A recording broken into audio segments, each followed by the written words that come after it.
Yes, it is I again. And in light of recent events, I thought it might be illuminating to make a video on the concept of YouTube drama and its unfolding. But what I don't want to do in this video is to name names and call out specific people. And there's a reason for that. Because YouTube drama takes on a certain format, and what I'm going to argue here is that YouTube drama as an activity is fairly useless, depending on your perspective, but by and large is unproductive, depending on what your goals are, and certainly for me.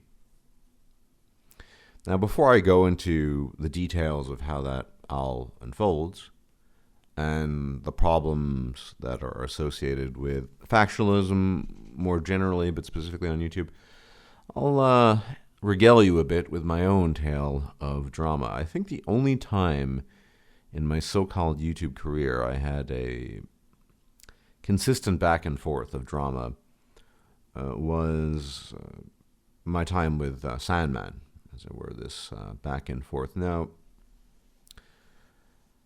during this time, I learned many a lesson. Some people might characterize my issues with Sandman back then as sort of an attack, but I was merely noting trends, and I pointed these things out. And the takeaway from the drama and scuffle with Sandman was not a positive one. I actually had adduced evidence several times and several occasions, pointing out, for example, that my criticisms of Sandman had actually preceded his, at the time, prolific growth. In fact, that my criticisms had been uttered before he had even exceeded my channel's size. And during the course of multiple exchanges lasting an indeterminate period of time, I don't really know how long it lasted, I noticed at the time that Sandman wouldn't just omit things and fabricate things. I mean, he would just create things out of whole cloth about me. He would engage in prevarication and simply lie about me and my positions, knowingly, willingly. Now, I actually don't fault him for that. I mean, that's just his nature, I think. But I noticed that despite adducing evidence in favor of my case and in my defense in this sort of back and forth of drama that lasted, as I said, an indeterminable period of time, I noticed that nobody gave a rat's ass about the evidence I adduced. They didn't claim that they didn't care that I produced evidence, for example, that I had been criticizing Sandman long prior to his ascendancy as the then major MGTOW content producer. And the takeaway from all of this was quite simple. It was just that, retrospectively, in the immediate aftermath, and of course in the years that followed, that there really wasn't a point. And since then, although I myself have not participated in too much trauma to my knowledge, I have observed the development and unfolding of many a piece of drama on YouTube. Because at the end of the day, much of YouTube is drama. Hell, their channels, the Drama Alert, that guy Kareem Starr, or James DeFranco, these are all, I mean, YouTube is drama. But the most recent bit of business involving two factions, which I had predicted almost a year ago would be at each other's throats, namely the alt-right and the skeptics, without naming specific names. I mean, this is just a continuation of the cycle of drama that is well documented and follows a set course, and you can see the constituent parts and how it all evolves, and it's always the same. It's not unique to this particular conflict. And I saw it at the time as well. And the reason why I ultimately relented from just my issues with Sandman, although I don't like Sandman. To this day, I do not like him. I think he's a snaky, slimy guy, I'll tell you that much. But there's no point in making videos about him all the time. Because, once again, he prevaricated, he lied, it didn't really matter what I said. it didn't matter how reasonable the positions I took were. In the eyes of the acolytes of his particular faction, it didn't matter. And his faction was simply a lot larger. Of course, years down the line, many people began to realize that perhaps I had been in the right, or at least had produced some decent arguments, but it didn't really matter, and it doesn't matter now. I mean, Simon is just an example here that I'm using to illustrate a point. Because we see what happens with YouTube drama routinely, and I would argue invariably. The people involved in the drama, whether they're at the centerpiece or the acolytes, the followers, whatever, the people involved in the factionalism, they dig in to the ground. They dig their boots in the ground as fast and as steadily as possible, and they do not budge. And it doesn't matter what information is produced. It doesn't matter how accurate the information is, how inaccurate it is, although certainly inaccurate information is more wont to be taken advantage of by a given party. But there isn't really a clear winner. I mean, yes, some channels will grow in subs and others will lose subs. And some people will maybe get more donations or whatever. But as far as the rectitude of being right in concordance with reality and trying to assess the world in as accurate a way as possible, I mean, I think the truth usually loses out. Even if a party is 99% in the right with reality, that's usually not their focus. And herein lies the problem with factionalism and groupism and I think ultimately identity politics. Now, I'm getting a lot of shit for this, but I don't like identity politics because it can push people to a point where they're willing to ignore truths, even if they're presented in a clear and well-articulated manner, and it will push people into a corner and they will stick with the faction regardless, independent of how good the argumentation from the opposite end is, or even from neutral parties. And I've seen it happen a million times. And I learned this lesson in the wake of the Sandman crisis back in the day, in my own case, that I don't personally ever want to be directly involved in drama for all the reasons I've cited. Now, I've seen over the years, for example, MGTOW split off and fracture, and I'm at the stage now, and I've said this before, I don't care if people call me MGTOW or not. You can say that I'm a MGTOW or MGTOW content producer. You can say I'm not. You can call me whatever you want, but the important thing to me is that I am effectively neutral when it comes to factions. Now, defining neutrality here in the context of YouTube is a difficult thing because it doesn't mean that I have no intercourse with other people, or I would not favor intercourse with other people more or so than others. So, for example, it is true that by definition, because certain features of, say, human biology and culture are acknowledged in reactionary circles, even though I myself am not a reactionary, that I would sooner have dialogue and intercourse with a reactionary than I would, frankly speaking, an SJW or someone on the far left. And of course, there are degrees. As much as I joke about, Sargon, I mean, I'd rather talk to Sargon than I would some person spouting all the typical tropes you hear from the far left. Now, because there is crossover at times with my views and the views of others, well, that doesn't necessarily make me part of their faction. Because until I use an adjective or a title to describe the faction I belong to, which I won't, and I'll explain why briefly, I'm not part of that faction, no matter what crossover is perceived to be there. And this is important to stress here. The reason, ultimately, I can never belong to a faction, apart from me being, l'étranger éternel, is the fact that once you've chosen a faction to join,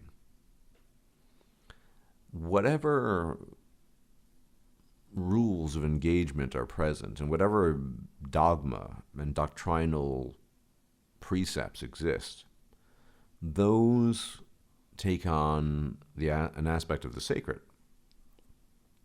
And the problem is that we live in a world of changing information, of views that I think can and should be changed in accordance with what we learn, new things.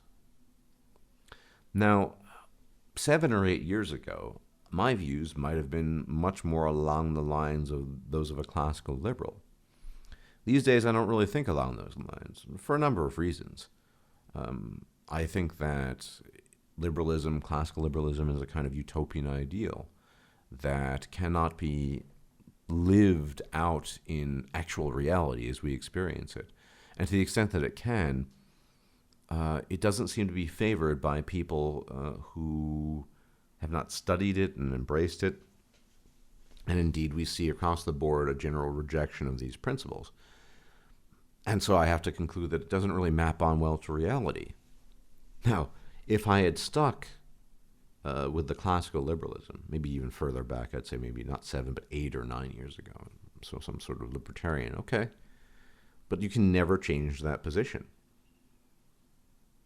And then you end up, in the best case scenario, the affable, but I think somewhat deluded Ron Paul, who clings voraciously and ferociously to his beliefs, his tenets of libertarianism, citing past examples and what have you. And it's fantastic. It really is.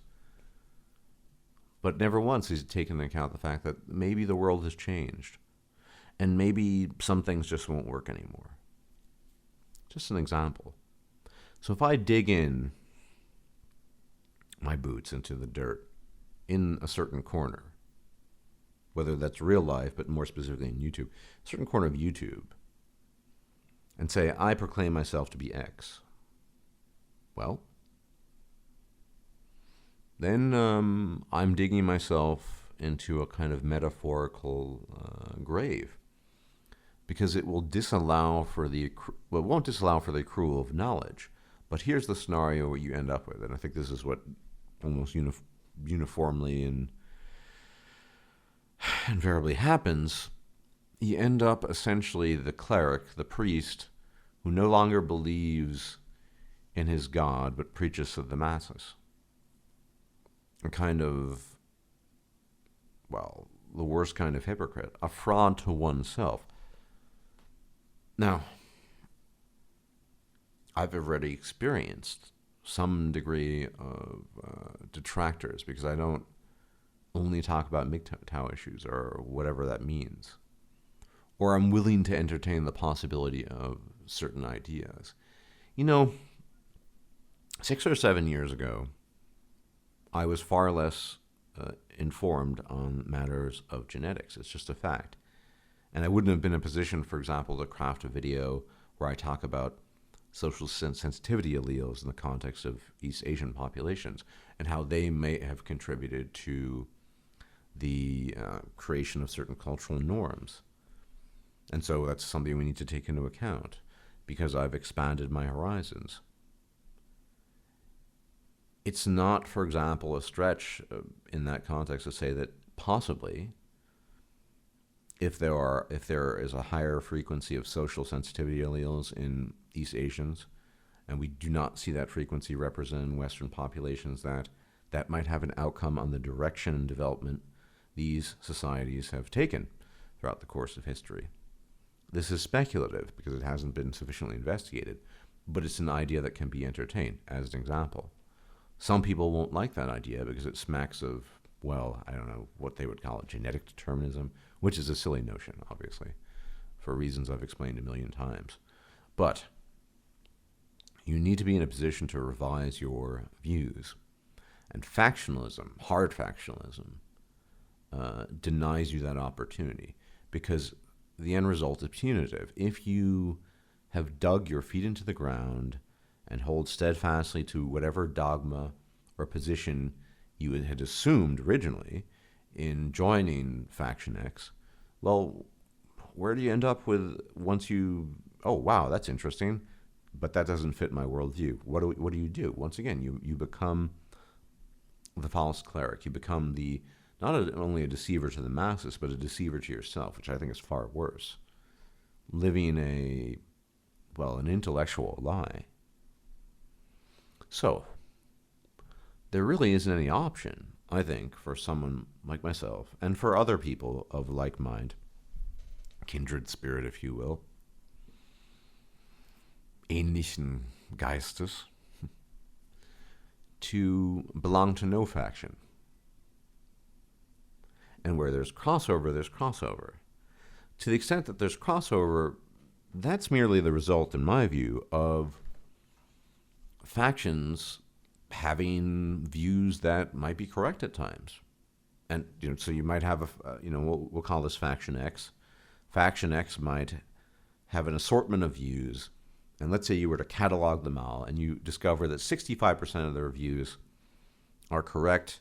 They meet the current science on whatever, but 30% of them are a little bit off, and the remaining 5% is just completely wonky. Okay, then 65% of the cases, you're going to say, well, yeah, I could agree with that. That seems accurate. Might have another faction Y, where the breakdown is different. Maybe Faction Y, in their case, 80% of what they say is gobbledygook and hogwash. 20% is correct. But the 20% of what they say that is correct actually doesn't have crossover with the 65% of what Faction X believes to be correct. And in fact, supersedes, or rather exceeds in correctness, the more fatuous claims made by Faction X. That is, the 20% that Faction Y has correct. So, what do you do in a situation like that? You have to acknowledge that people will be right about certain things and other things they will not be right about. And that doesn't just go for factions. I'm a fallible human being. I make mistakes. I'm also a layperson. I'm a very interested layperson, but in several subjects, many subjects, but I am a layperson. And I want to be ultimately correct about my perception of reality and the world. And in order to be in that position, a position of effectively changeability, as reflected in my views, I cannot join a faction. And more importantly, in not joining a faction, I cannot participate in drama, because drama is and people's morbid fascination with it is a consequence of factionalism and oftentimes blind loyalty. It's just human tribalism, writ large on the internet, writ large on YouTube. And that doesn't interest me.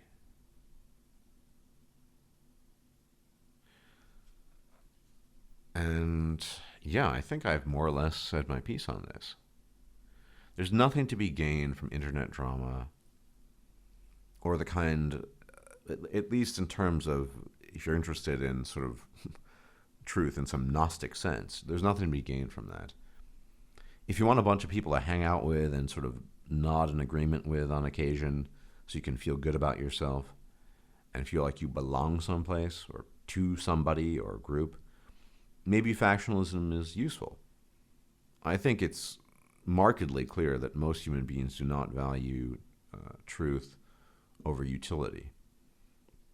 Whether it's the utility of authoritarianism, which I cited in my recent video on R&K in life history, the utility of false arguments born of fear, as was the case with Mr. Montague in the 1950s that I cited, or even just sort of laziness or negligence. I mean, sure, it for most people it just doesn't matter, but it matters to me. And I just never want to be in that back and forth position of YouTube drama, or really any sort of drama. And, you know, it's interesting that this is very much indicative of my view of things in real life, too. I mean, one of the reasons why, I wouldn't say categorically, because, but I'm almost categorically opposed to the idea of engaging in relationships with women, is because of the same reasons. Drama, I mean, it's inevitable. And I have no interest in that sort of nonsense. It is counterproductive to the only thing I actually care about in life, which is learning and understanding. I don't really care about anything else, if I'm honest, which is odd to most people. But it's where I am today, and it's been a long path getting here. Long road, rather. That is what I have to say about neutrality, drama, and related matters. And, you know, as Al Pacino says in the film Devil's Advocate, the worst vice is advice. But I would advise people in general just avoid the drama. You know, if people cannot control their egos and feel so incensed that they have to participate, by all means, let them. But I'm not going to be that person, and I wish other people would not be that person. Anyway, that's all I have to say on this matter. It's finally cooling down. The summer shall soon be over completely. And as the sun gutters and dies and makes way for the cold, I sense rather eerily that winter is coming. And I mean that both as a metaphor, no pun intended, and a reality. You take care, and if I'm still alive, I will check you out then. Bye-bye.